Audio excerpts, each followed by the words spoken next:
have? So far, I'm 0 for 2 and keeping us on track. Do we need to take a break? Or I'm okay. Okay. So we're going to move on to our third case. We've probably lost all hope of keeping us on track, but we're gonna still try. This one is a little bit tougher because we've got people speaking. So while you're getting seated, I'll explain. When I have a case like this, I make sure each attorney has a hard stop so that they can't eat up the other attorney's time. And that probably rings hollow given that everybody's gone over so far. But I'm going to try to hold you to your time. I did want to make sure on rebuttal time because I'd really like to not have 3 different rebuttals. Is there any, what's going on with that? Well, Your Honor, let me tell you how we've divided it up. And I'm afraid we've sort of each got sort of areas, so we probably do need some separate rebuttal time. But what I'm going to be taking... Reserve it.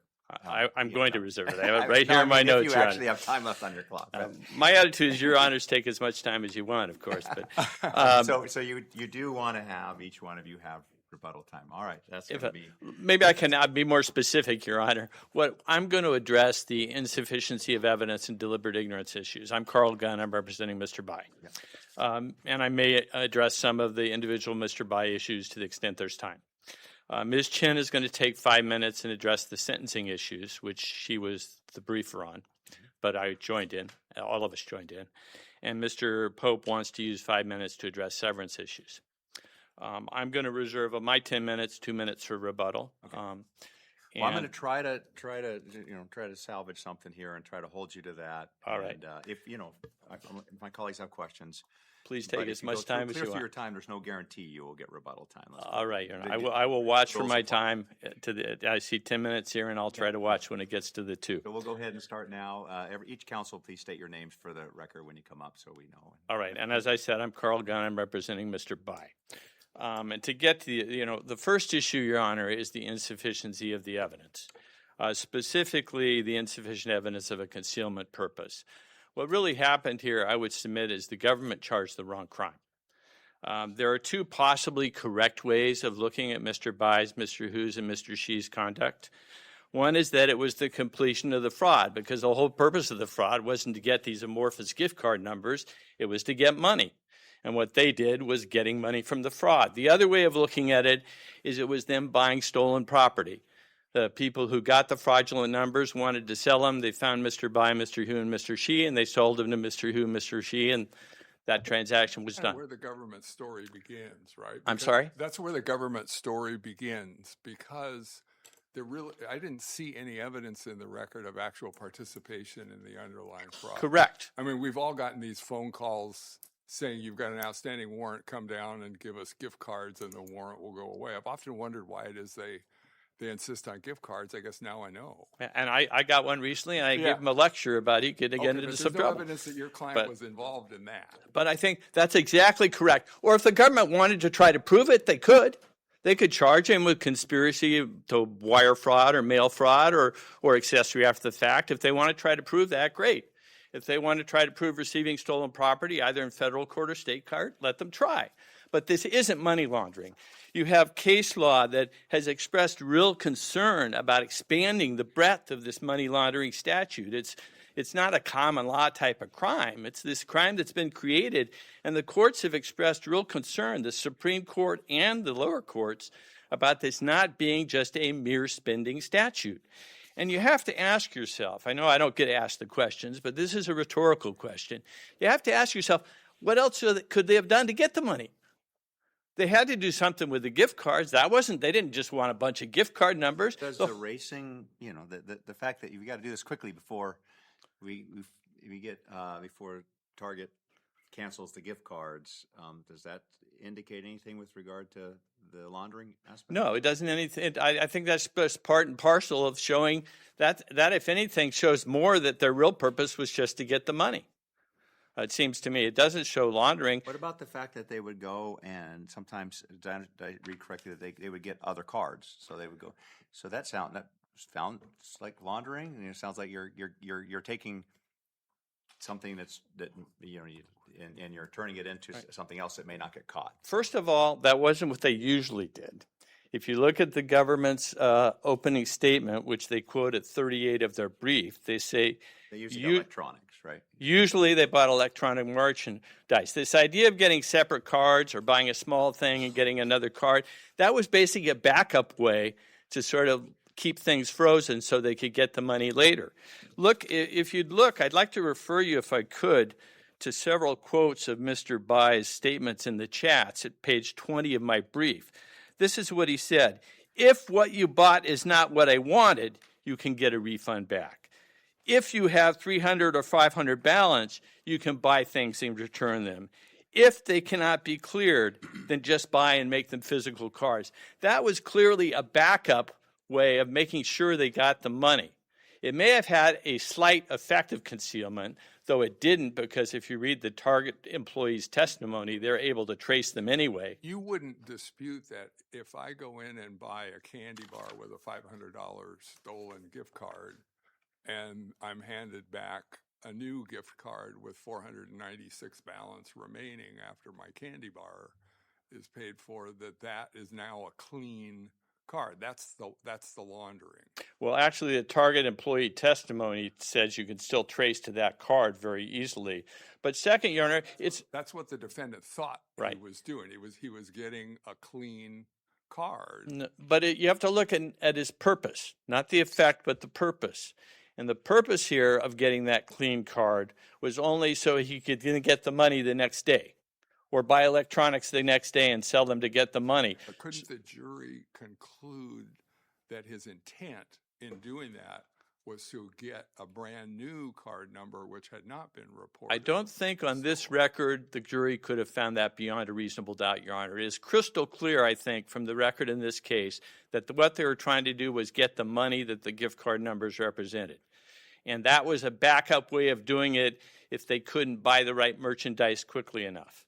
I really think that's the only and best fair reading of this case. Compare some of the cases that are out there. Compare the cases the government cites.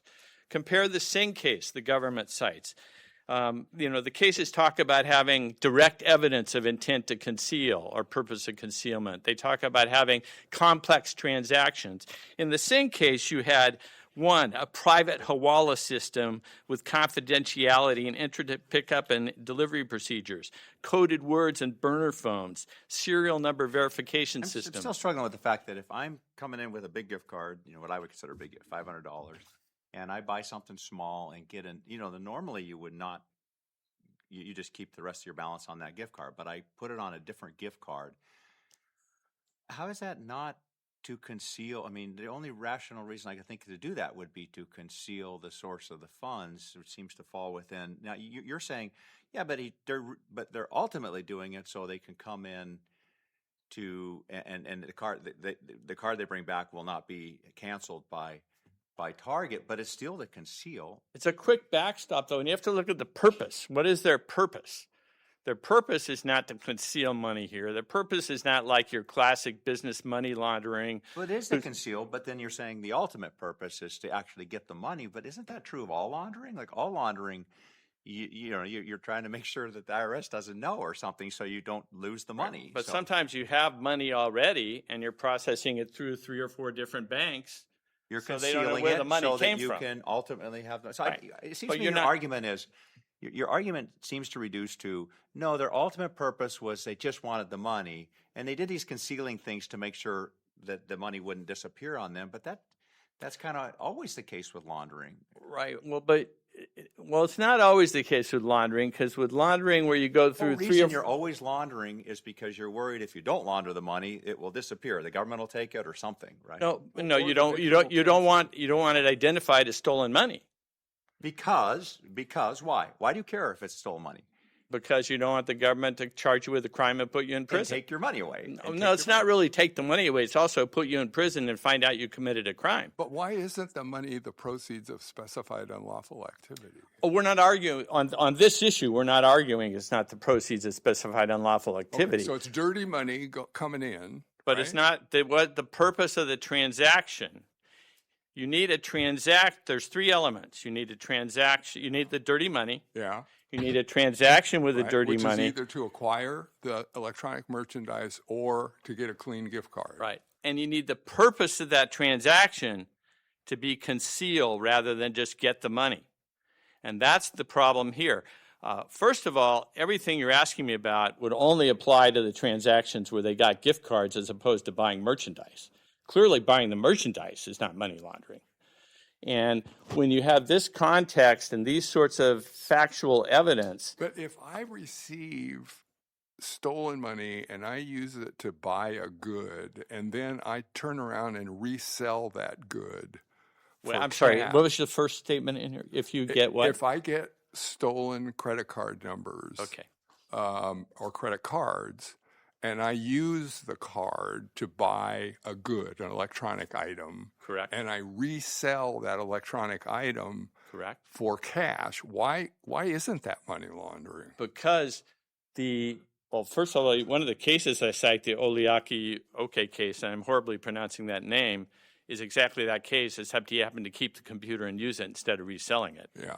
But the whole purpose of this fraud is not for them to get a bunch, 50 computers, is to get the money on the gift cards. Yeah, The and only they got the money only on way gift to cards and are getting it in a different. the only way to get money on the gift cards is to buy a computer, because you can't buy money with a gift card. You buy a computer, and then to get the money, you got to sell the computer.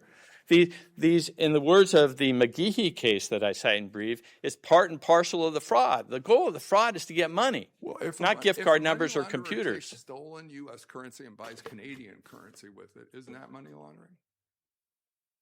Maybe depending on his purpose for buying the Canadian currency, it might, To avoid tracing the money that was the proceeds Maybe. of the fraud. or if it's a Canadian citizen who lives in Canada and has to use Canadian money, it might be just so he can spend You the. don't know. I assume that the money that was sent back to Magic Lamp was communicated somehow electronically, wire transfers, or did they actually have couriers who They carried paid cash? Magic Lamp, I believe, with Chinese currency and bank So they transfers. did convert it to a foreign currency.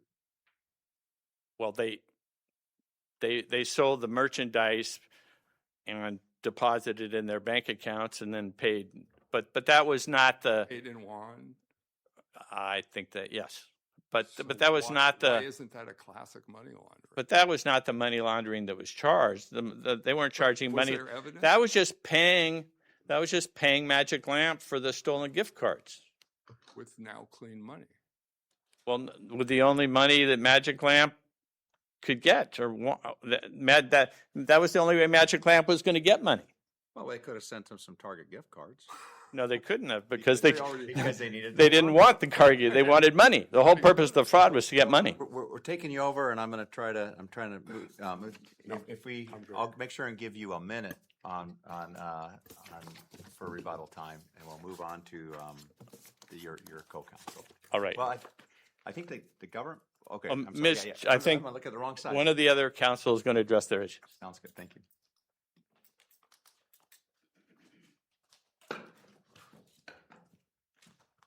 Yes, I think the plan will be I'll address severance on behalf of Mr. Shi and Mr. Hu, and then my colleague, Ms. Chen, will address the sentencing issues.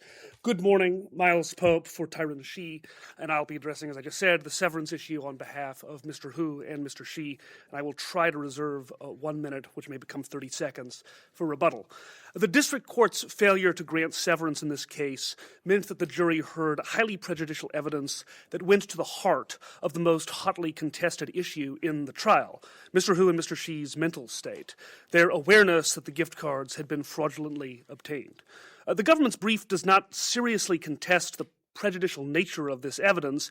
Instead, the government essentially makes two arguments in defense of severance denial. The first argument is that Mr. Bai's mental state evidence would have been admissible even at a severed trial. And the second is that the court's limiting instruction cured any prejudice. Both of these arguments fail. With respect to the admissibility argument, that runs aground on the district court's own ruling in this case, the ruling that undergirded the limiting instruction it gave. Mr. Pope, why is this any different from any 371 conspiracy where there are more heavily involved co-conspirators and lesser involved conspirators?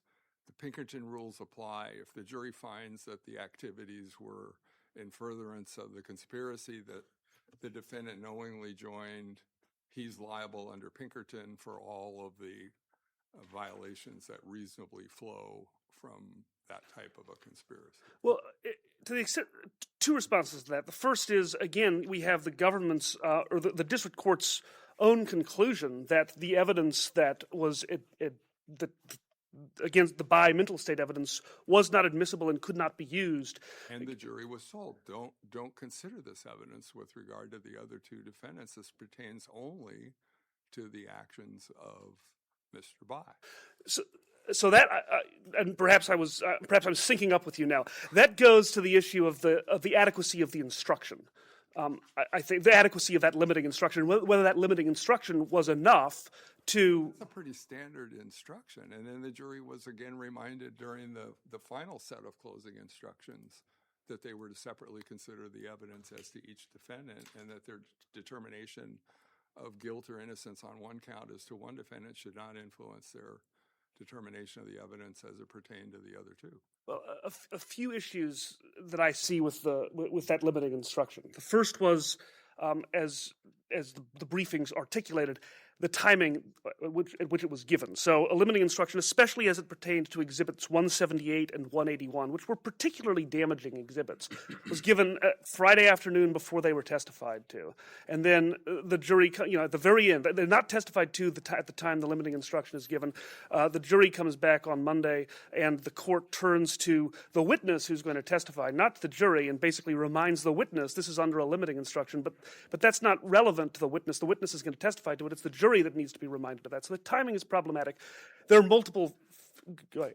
But your argument would basically ask us to disregard Ninth Circuit authority that says that we presume that the jury follows the limiting instruction that the court gives. And the jury was told at least twice, once when the evidence was presented, and once during closing jury instructions, and also, as I recall, by the prosecutor during closing argument, that this evidence pertains only to Mr. Bai. Well, so where's the error here? So first of all, we're not attacking the adequacy, we're not attacking the instruction directly. We're not saying the instruction itself was error to be given. What we're saying is that given the sort of inherently prejudicial nature of this evidence in a rimless hub and spoke conspiracy where you're getting. But you really are challenging the Ninth Circuit presumption that the jury listened to and followed the limiting instruction that it was given.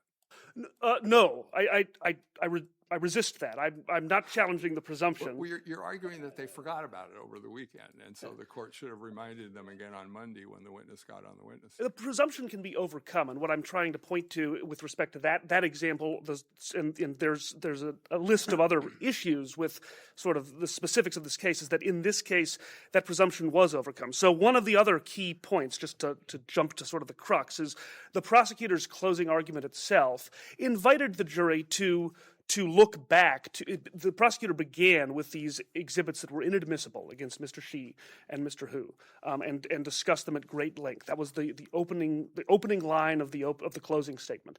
Then it goes on both with respect to Mr. Hu and with respect to Mr. Shi. It calls back to that evidence. It does say at one point before discussing Mr. Shi that each defendant should be considered separately.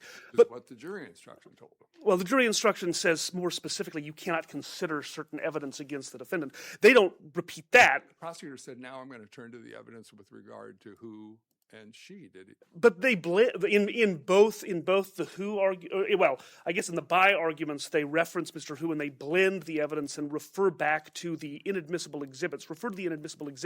And say, look, what this conversation that Mr. Bai had that was inadmissible, just like what he told Mr. Hu. And then in the Shi context, it says, well, there was evidence though that Hu raised a concern. Was there not early on in his joining of the conspiracy? I forget exactly what he said, but it was basically, is this legitimate? That's how I interpreted it. Yes, absolutely. There was certain, of course, there were certain WeChat messages that were admissible against Mr. Hu. Hu and Shi were also notified that local police were starting to close in on other people that were engaging in similar behavior, and that Target stores were under police surveillance, and people were being arrested by, was it Fontana Police Department that arrested some people for passing these stolen target card. So you're absolutely correct. The government introduced certain WeChat messages that related, with focusing. The search warrant executed by Fontana, and a copy of the search warrant was given to Mr. Bai, I guess it was, who then repeated to who and she that the police were conducting a raid. The issue is not sort of the bare legal sufficiency of the evidence as it pertains to She and Who. The issue is that if you actually look at the WeChat messages that specifically reference fraud, use the word fraud. Doesn't that all go to intent? I guess what I'm having a hard time with your argument is it seems that there is evidence in the record that the jury could properly consider to find that Who and She had the requisite intent here, irrespective of the evidence relating to Mr. Bai's post-arrest conduct for which he was charged and convicted in count 2. That evidence, in my view, was not overwhelming. What?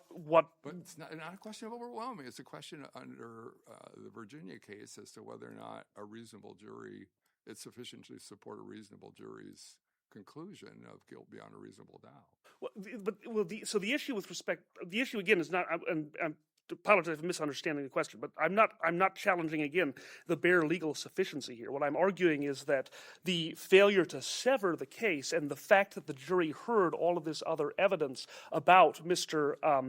Bai's communications that otherwise wouldn't have been admissible. It goes back to my original question of how is this different from any other 371 conspiracy? I mean, this is an argument that's made all the time. Counsel, can you give me your best case to justify severance? Give me your best shot. I mean, I think it's the Supreme Court's Kodiakus case fundamentally is the best case in support of severance here, which is where the Supreme Court specifically calls out that in this particular context of a rimless hub and spoke conspiracy, you have a particularly heightened risk that the jury will blend mental state evidence and do guilt transference from a conspiracy that is not admissible to the conspiracy that was charged. All right, counsel, I've done a terrible job of managing the clock once again, but I'll give you a minute for rebuttal time. That's a windfall. Thank you. And Ms. Chen, my credibility is shot at this point, but I'm going to try to hold you to 5 minutes. No, don't start with me.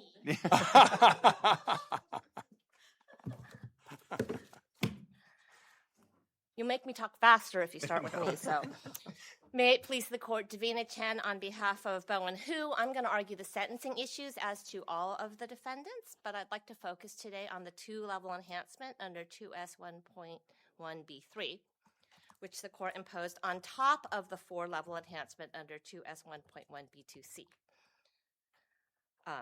So the imposition of that 2-level enhancement was error for 2 independent reasons. First, the enhancement applies only if subsection B2B applied and subsection B2B did not apply in this case. Second, the enhancement applies only if the offense involves sophisticated laundering, and it did not. So I know The first of those two, because that's focus on the first of those two things. That's okay. the so, fact that if B2B has to have applied for yes, so 3. B2B has to apply, and I mean, it does say that. So yes, it says that B2B has to apply, and B2A, B, and C are in the alternative, and you can only apply one of them. And in this case, B2C applied. And since B2C applied, B2B did not apply, and therefore B3 could not apply. Counsel, before we get too deep into this, why aren't we on plain error review here? You didn't make this argument before the district court, correct? All the parties did object to the enhancement under B3, and under Ninth Circuit precedent, it's clear that it's claims that can be forfeited, not arguments. And so they made the claim below that B3 should not apply, and this is a additional argument that I'm presenting on appeal with respect to why B3 doesn't apply. Even if plain error were to apply, the language is it's plain. It says that B3 only applies if B2B applies, and in this case, B2B doesn't apply. The government's argument is that it could apply without applying, And they cite nothing in support of that. And it's basically not the way the guidelines operate. You apply something and then, you do it in order. So first you determine which of the B2s apply. And when you're done with that, you do B3. And at that point, B2 didn't apply anymore. B2B didn't apply anymore because B2C had applied. Counsel, do you have the guidelines I do. in front of you? Can we go to another guideline? You talked about that's not how the guidelines work. Sure. So section 3A1.2. 3A1.2. Yes, okay. Starts with apply the greatest. 3A1.2, then A says if, 1, the victim was a government officer, B or C, and then it has, and 2, the offense of conviction was motivated by status, increased by 3 levels. Okay. Subprovision B then says if subsection A1 and A2 apply, and applicable Chapter 2 guideline is from Chapter 2, increased by 6 levels. Yes. So how do you read that? Doesn't provision B suggest that subsections A and 1 can apply even if you're not increasing the base level offense? Well, under 3A1.2A, you are increasing the base offense level by 3. So you're saying how this operates, 3A1.2, a defendant can be increased by 3 levels, and then B could apply, the defendant can be increased by another 6 levels? No, I'm saying that it is that you apply the greatest. So you disregard A once you get to B. But how do you get to B if how would B ever be triggered if I'm disregarding A? Because B says if subsection A1 and A2 apply. Doesn't that suggest that apply in this context means is applicable? I haven't looked at this before. The Okay. government hasn't brought it to my attention before. And so I would be happy to look at it more carefully and submit the court with briefing. But I think that what is important to notice here is that the intent of this guideline is quite clear, that the 6 levels applies only, if it's the greatest. And the intent is also quite clear with respect to 2S1.1. I mean, the commission... Yeah, I think, the first time I'm hearing about it is I'm looking over my colleague's shoulder over here.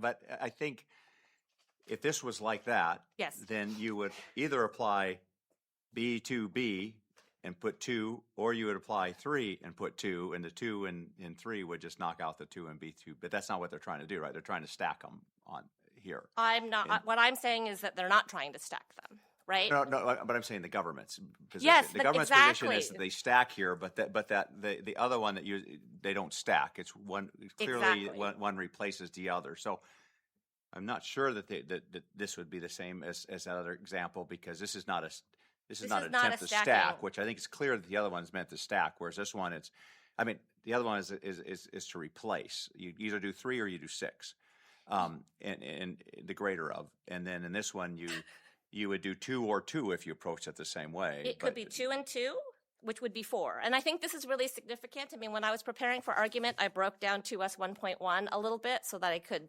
understand it. And we have to remember that 2S1.1 is a really complicated guideline because it covers 2 different kinds of laundering, 1956 and 1957, and 2 different types of launderers. So it covers direct launderers and third-party launderers.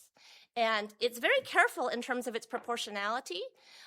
It sets base offense levels with respect to, I see that I'm running out of time, but I'm hoping that you'll let me at least finish this point. Okay. About to tell me what my clerk told me, so keep going. Okay, so that it's clear that if you read the reason for the amendment, they're trying to set things proportional to the underlying offense. So A1, it's for direct money launderers, and it sets it in relation to the underlying offense. A2 is for third-party launderers, and it adds for loss. But then there's another provision, +6, that only applies to third-party money launderers.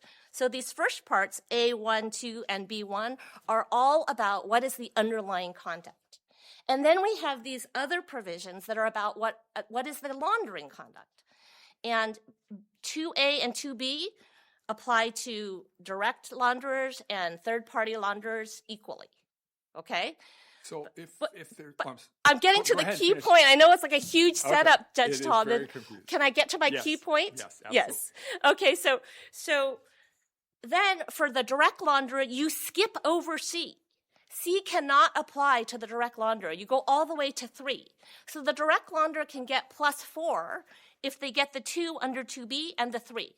That's the most they can get is +4.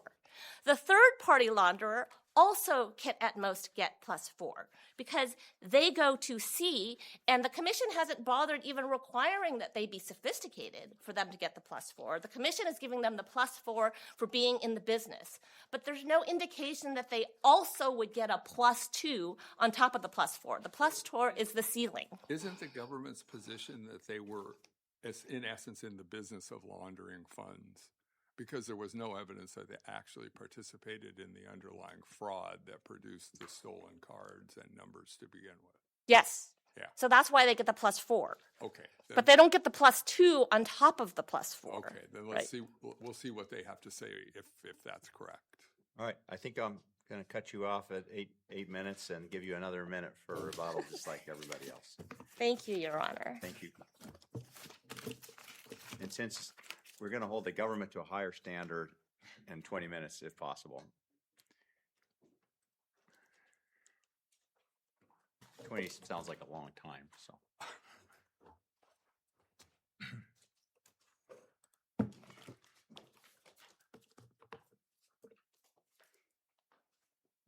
You may proceed. Good morning, Your Honors, and may it please the Court, Meredith Healy for the government. I also represented the government at the trial in this matter. There are a number of issues raised across these 3 appeals. I'm going to focus on the issues that we discussed, that we've been discussing so far. And the first of those issues is the issue of the sufficiency of the evidence as to the Why don't purpose. you start with the sentencing enhancement? That would be most helpful. Absolutely, Your Honor. I'm happy to do that. Okay. So as to the question of which standard here applies specifically to the sophisticated laundering issue, it is plain error. And the reason for that is because there was not an objection made as to the legal interpretation of this specific provision before the lower court. The only objection that was made before the lower court was whether there was sufficient factual evidence. So I understand, I mean, that argument makes a certain amount of sense because it seems a little unfair to, if the lower court's never told what we're being told, to say the lower court erred by not concluding. The problem is the Ninth Circuit's arguments versus claims, saying that you can't waive arguments, you can just waive claims, and they did seem to have challenged the sophisticated laundering enhancement generally. So I understand, Your Honor, that there's been discussion of that in Kurylik, I believe, where they say that claims are claims that are waived, arguments that are preserved. But then you have this court's 2024 decision in Hackett, where the defendant in that case made a similar argument that is being made here as to whether intended. I think that in the lower court, the defendant had challenged the basis for calculating intended loss, but did not take issue with actually using intended loss in the first place. They made a distinction between the first factual argument before the lower court and the legal argument that was then made on appeal. And this court in Hackett did not see those two as being fairly characterizable as the same. And so our position, the government's position, would be that these two they're not of the same, these claims are different. The claim that was made in the lower court was a factual claim as to the evidence that supported the sophisticated laundering enhancement. The claim that is now before this court is a legal argument as to how the court should interpret the sophisticated laundering provision. we didn't think if it was de novo, how should we understand? If you did think that it was de novo? Yeah, if we do think so. If you applied de novo, I think that you look to the plain language first of the text and the instructions in the guideline. And when you look at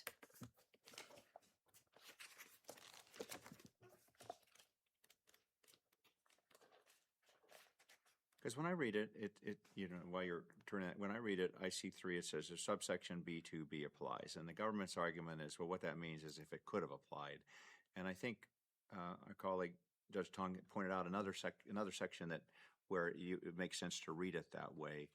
But I would say what would probably doing the work without having it right in front of it, was probably doing the work in that other section is the fact that it's clearly written as it's either this one or that one, like a greater than, whereas here it's a stacking. So it seems to me that plain language says that you only apply 3 if B2B applies. Well, I think so. If you the way that the district court interpreted it is they started with B2B. Was the defendant convicted under 1956 increased by 2 levels? There was a 1956 conviction here. Then you go to 2C. If A2 applies, the defendant was in the business of laundering funds, increased by 4 levels. So both And B, you think that, so then that yields a total of 6? it's 4 at that point, because although both B and C apply, because they're under the apply the greatest structure. How can both apply when the instruction says apply the greatest? Doesn't that suggest you apply one of the 3 provisions? Yes, you apply one of the 3. So, but both apply because the defendant was in fact convicted under 1956. There was a 1956 H conviction here. So then that's So plus that's 2, plus 2. right? But then you continue as the guidelines instruct. When it's this structure with apply the greatest, you look at the next enumerated provision under this specific offense conduct enhancement. And that is, if there's a 1956 conviction and the defendant was in the business of laundering funds, which the defendants concede they were in the business of laundering funds here, then you increase by 4 levels. And so between 2 and 4, because you are applying the greatest, even though both apply, you apply the 4. Then you move on to B3. B3 is a different enhancement. We are moving essentially from B2, B3. Now we're talking about sophisticated laundering. And you say, okay, if subsection B2B applies, it doesn't say was applied, which is how the defendants asked that it be interpreted. It doesn't say if it was used. It just says if it applies. It does apply because the defendants were convicted of 1956 here. And so that first part of B3 is satisfied. And you move to whether the offense involved sophisticated laundering, which it did here. So you increase by 2 levels. So What you about take the 4. Can I ask you about, so structurally, if you look at this as, you got 2 different types of money launderers. You have direct money launderers, and you have people that are third-party money launderers, right? And that's an A1 and A2, as I understand. And am I correct? Is my clerk correct that B2B only applies? B2C only applies to third-party money launderers. That would only ever apply to third-party money launderers. So in other words, that the actual what applied in this case, B2C, the 4-level enhancement, is for somebody who's a third-party money launderer. It would not apply to a direct money launderer. I think that's a fair reading, yes. Okay, so it seems like if you're trying to make sense of what they were trying to do here, that you basically, if you are a third-party money launderer and you're in the business, then you're going to get 4 levels. And then if you're not a third-party money launderer, you're a direct money launderer, but you're doing sophisticated, you get 4 levels. You get 2 plus 2. You get B2B, and you get 3. That seems to make some sense. There's a symmetry there, or I don't know. It seems like that's a way to read it as what they were trying to do. I think another way to read it is to look at the purpose behind each of the enhancements. If you take the business of laundering funds enhancement, the purpose of that is to address laundering that is done over a regular period of time, routinely, with frequency. That is what that behavior, that offense conduct is what business of laundering funds is aimed at addressing.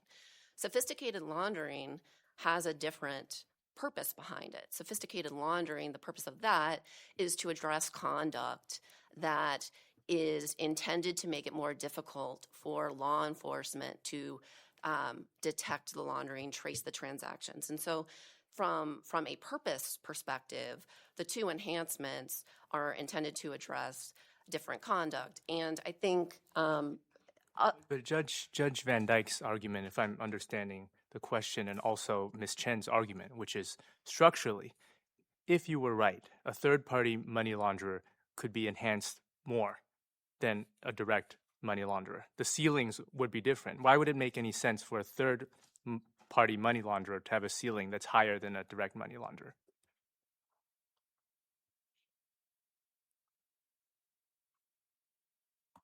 Your Honor, I am.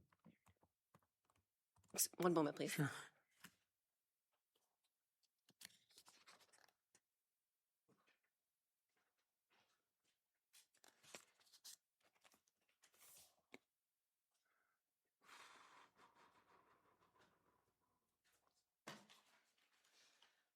Thank you for the court's indulgence. There's a distinction between the direct money launderers and the third-party money launderers, and we made that distinction. We emphasized it in the papers below.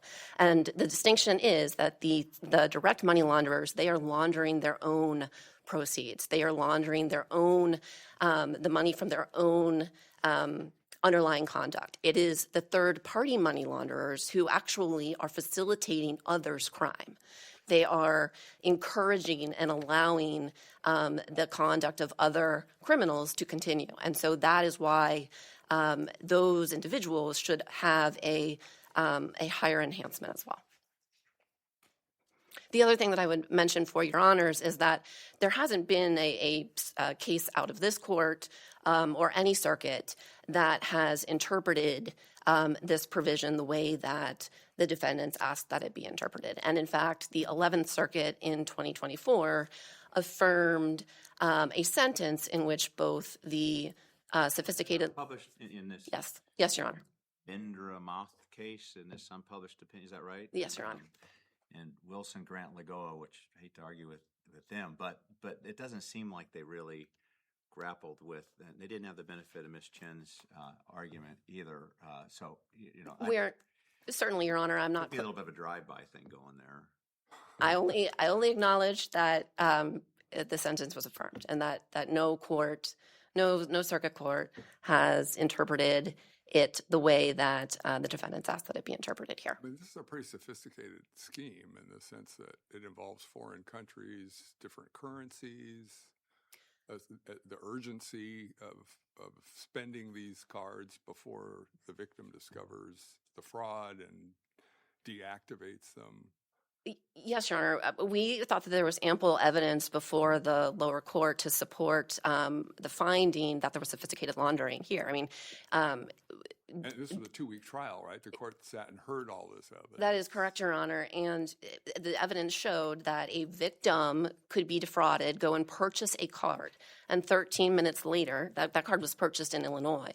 13 minutes later, that card is laundered in California to purchase electronics. So it was a very sophisticated network that used runners that were on standby, that were going to 16 targets in a day, and they were engaging in the sort of sophisticated transactions that were designed to conceal the location of the victim's money. Can I get in? I want to make sure you run it. The minor participant for she. Can I get you to talk about why that was appropriate to apply that when the district court did not seem to go through each of the things that we've said that you need to go through, gone through the 5 factors. I'm sorry, Your Honor. The minor participant that she was not a minor participant. You know, she had asked for the minor participant. Yes, she had asked for a. And the district court rejected it, and it, you know, on the surface, because he was a manager, so it seems like there's an inconsistency there. But our case law does seem to say you have to go through those 5 factors, and I've had other cases where. Where we've said, well, they didn't really talk about this factor or that factor.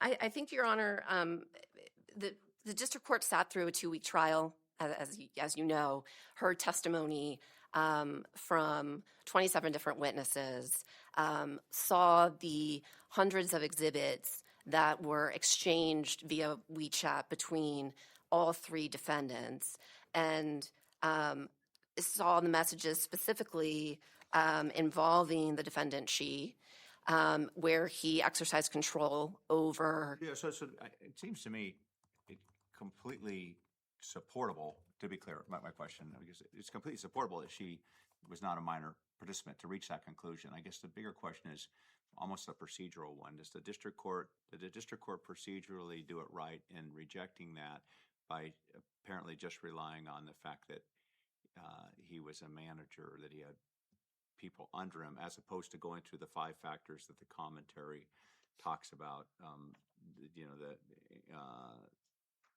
the degree to which the defendant understood the scope and structure, the degree to which the defendant participated in planning, and it's particularly that issue of that I ran into before, where showing that he's not substantially less culpable than the average participant, which is always tough for me because you don't know what the average participant is.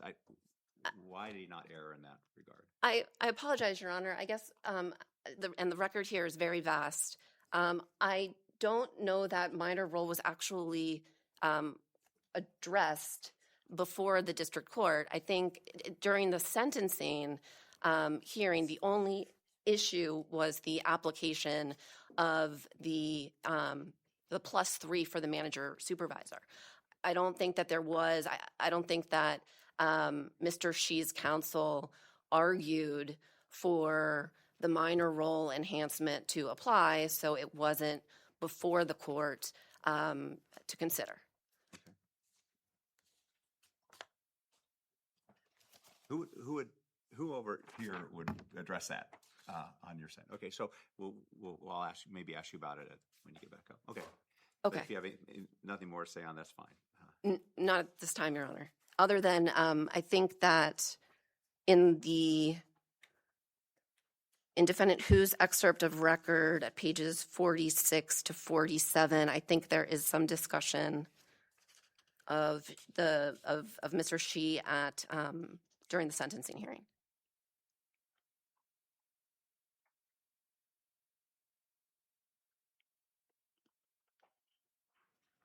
But again, I don't believe that the issue of minor role was addressed during the hearing itself.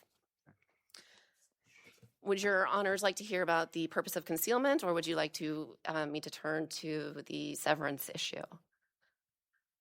I don't think I need to, but There are no questions on those issues? Is there any other issue that you would like to hear from me on? I don't think so. Your Honor, then Your Honors, I would cede the rest of my time, and I would ask that this court affirm the convictions and affirm the sentences. Thank you, counsel. Thank you. Appreciate the helpful argument from the government, and we will go one by one with your 1 minute each. Starting with Ms. 1 minute, Ms. because I'm taking all of their time. Right? Right? That was the only issue that The only issue. Say that again? So they've ceded their time to me. Oh, okay, so we're going to give you, okay, but I'm not giving you, no, I'm just kidding. You can put one on there, but you already know I'm not going to hold you to it, so go ahead. Are you conceding? Tomorrow it may be, or on Friday it may be one of these other judges I'm presiding. sorry, I didn't write the page number down. Is it 304? 304 and 360. Okay.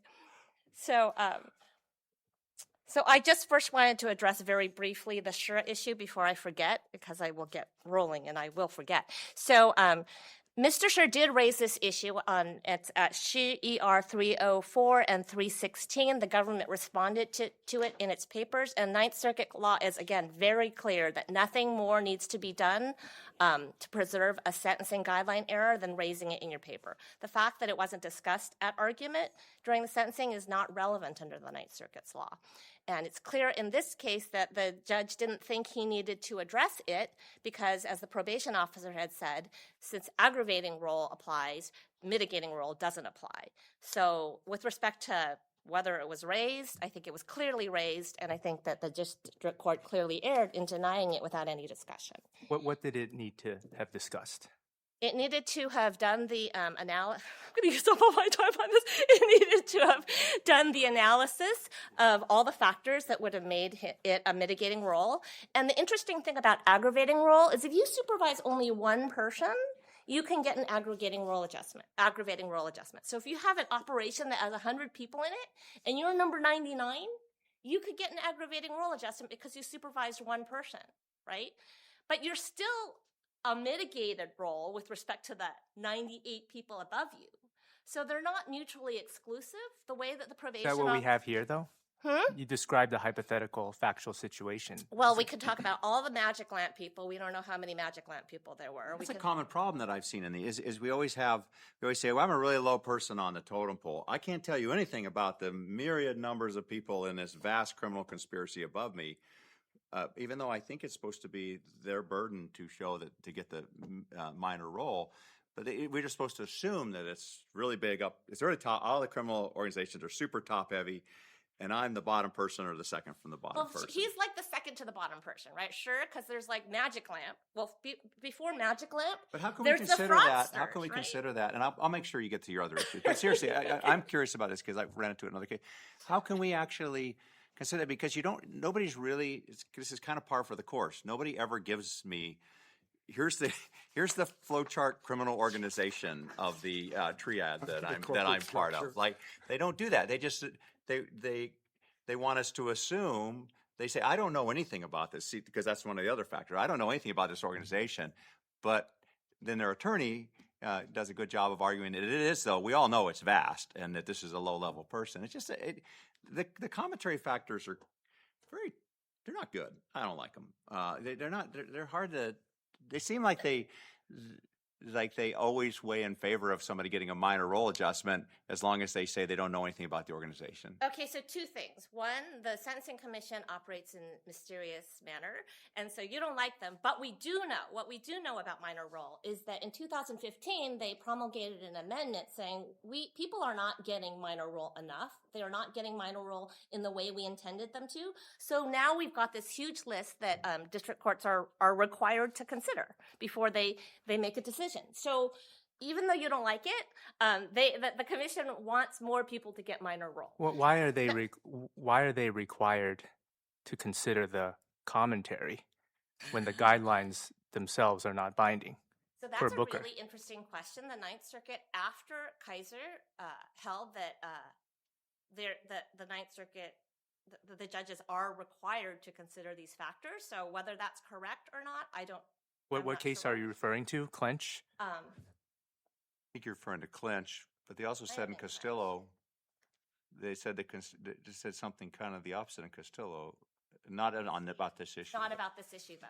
But right, but the general principle in Castillo held, Kaiser made it so that if the guideline text is not genuinely ambiguous, then I do not need to look to the guideline commentary. I am not bound by the commentary, right?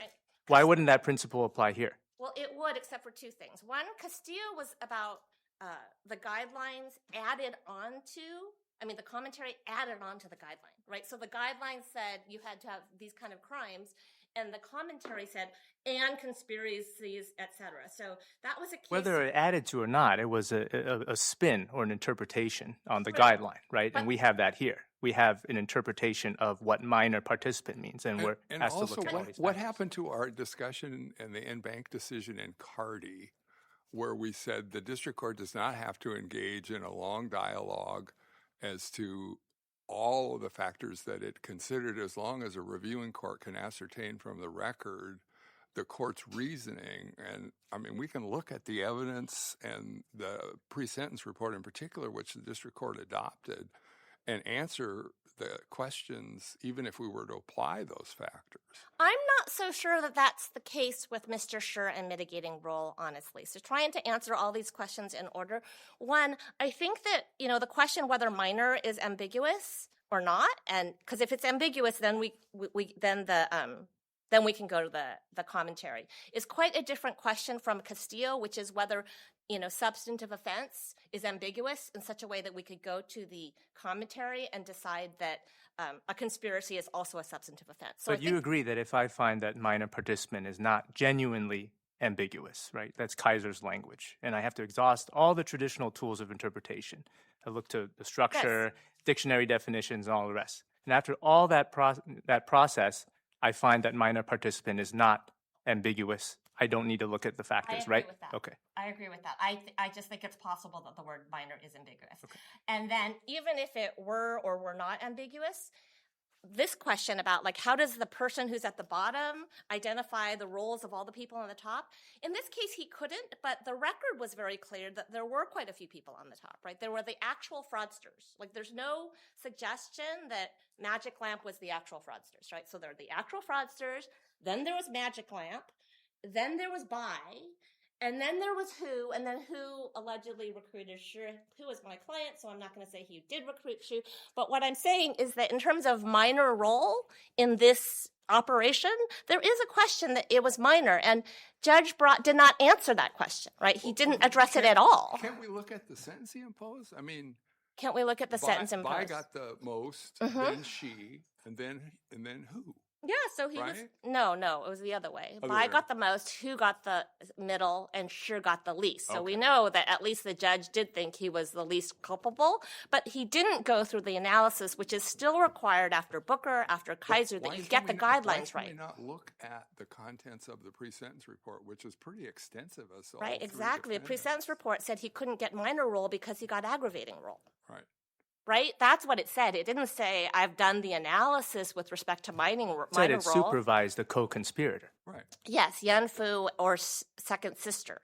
But if there's, let's say, at least 5 fraudsters on top, and then there's Magic Lamp, and then there's Bai, and then there's Hu, then sure is like the third from Yeah, the and bottom that's it. This when is there's my 10. point. That's right? if you're applying that commentary test, and that. But I've always found that to be sort of a.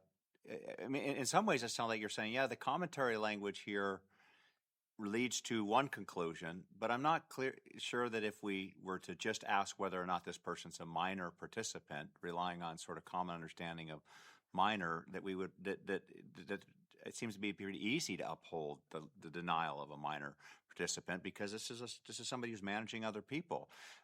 He's worked his way up in the organization, but if you apply that one factor of the 5, then it might lead to a different conclusion. So that kind of leads us back to the commentary. You know, I think you had said, well, that other case, Castillo or however is different, because it's sort of arguably changing. It's that using the commentary to change the guidelines. But I don't know. Here it feels like we might be in that boat too. And this is all something that Judge Barat was supposed to decide. Right? We're up here deciding what is the criteria for minor role when Judge Barat didn't even consider the issue. Did I understand correctly? You said that it was never brought up to him, but it's still somehow preserved? No. It was in all the sentencing papers. It was at ER 304, sure, ER 304 and 316. He argued for minor role. The government in its papers argued against minor role. Then you go to court and you go through all of the. And it just was never discussed during. It was the never year. discussed. But And again, the you're- Ninth Circuit is very clear that raising an objection in the sentencing paper is sufficient to preserve the issue. And this kind of goes to what I wanted to say with my main issue, which is Let's go ahead. the let's go plain ahead error and, test. It put is another minute on this.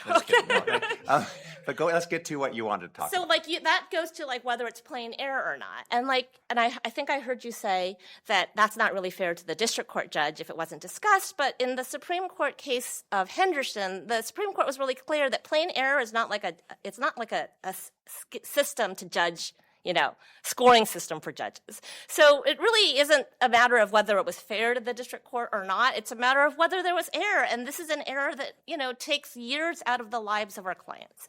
So I think that it isn't under a plain error standard review. Even if it were, I cite at page 29 of my reply numerous cases where no court has ever decided an issue, and yet the Ninth Circuit holds it's plain based on the plain text of the guideline. And I would argue that the plain text of the guideline clearly favors our argument. The government argues that B2B applies even though B2P says apply the greatest. I don't know. I mean, I'll look at your example later, but I don't know how B2B could apply when it says apply the greatest and B2C applied. Assuming we're on de novo review, so forget the Yes. plain error review for a second. If I think, based on that other provision, that 2S1.1 is ambiguous, don't you also have the rule of lenity that you can resort to? Yes, I also do have the rule of lenity if we are on de novo review, yes. And clearly, the fact that we've been discussing it for those long shows that it would be somewhat ambiguous, and therefore the rule of lenity would apply. The government was stumped for a moment as to why the third-party launderer would get a +6 potentially, whereas the direct money launderer would only get a +4. And when they came back, they said it was because they're worse because the conduct encourages crime. But that's why they get a +4 without even being sophisticated, right? Like that is, and if you look at the reason for the amendment, that's what the commission even says, right? Like they get a +4 without even being sophisticated because the commission agrees that's bad, okay? The government talks about how, well, this is a different harm. I agree, it's a different harm, but the Sentencing Commission is really clear that you don't just add up the harms, right? That's why they often have apply the greatest. At chapter 1, It also, occurred to me that if you're in the business of money laundering, you're not very good at your business. if you're not sophisticated. So it just seemed to me like it seemed like there would be built in. Of course, it's going to be sophisticated. It's just going to be, and so that's already just assumed that it's going to be sophisticated. It's highly likely that it would be sophisticated, right? But the commission is even saying, even if it's not, even if it's bad, like not sophisticated, if you're in the business, you get the +4. But we're not going to hit you with another +2. And that I also wanted to quote from the Sentencing Commission that talks about, because the government says, well, it's a different harm, right? The relationship between punishment and multiple harms is not simply additive. It would not be proper to assign points for each kind of harm and simply add them up, irrespective of context and total amounts. And I went through the question on do you agree with the government? I mean, there is that 111th Circuit case, and they said there was no decision that that goes the other way. I think there are, as I understood it, having looked at this, there is that 11th Circuit case that's unpublished and seems to does what they say, but it doesn't really explain it. Doesn't explain why anything at the depth of what we've been talking about it here this morning. Then there are a bunch of other cases that do apply it the way you're saying. I don't know that there's any other cases other than 11. I don't know if there's any case going either way that is really described. Are you aware of any? No, but what I am aware of is that in district court, generally it doesn't get applied because we object, right? So there wouldn't be like an appellate decision on the application of both of them because the courts don't apply both of them. And then there's no appeal unless the government's going to appeal. And they very, very rarely appeal sentencing guideline issues. So that would kind of explain for the lack of any actual cases discussing the issue that we're talking about. We generally prevail in district court, and then there is no appeal. The 11th Circuit case, as you said, it doesn't even address the issue. It doesn't really discuss at all, really, whether or not they could apply based on the language of it. And then one other point I wanted to make is that I went through the guidelines to find out other cases in which there was sophisticated means and in the business, and I found 2 examples, and both of them were +2 and +2. In other words, you get a maximum of +4 for being in the business and sophisticated. There's no reason why suddenly in 2S1.1, the Sentencing Commission would say that adds up to a +6. And I think it goes back to what we've been discussing, that there is no reason why the Sentencing Commission would want to create a possibility that third-party launderers and third-party launderers alone are susceptible to the +6. Right. Well, I feel like had time inflation once again, but I really appreciate the argument from both sides and in all of our cases this morning. And this will wrap up our Judge Tung got a lot extra time than it was on the he's supposed to have had in his first day of argument. Baptism by fire. Yeah. Thank you both to all of your time. Thank you, and we'll be back on Friday. All right.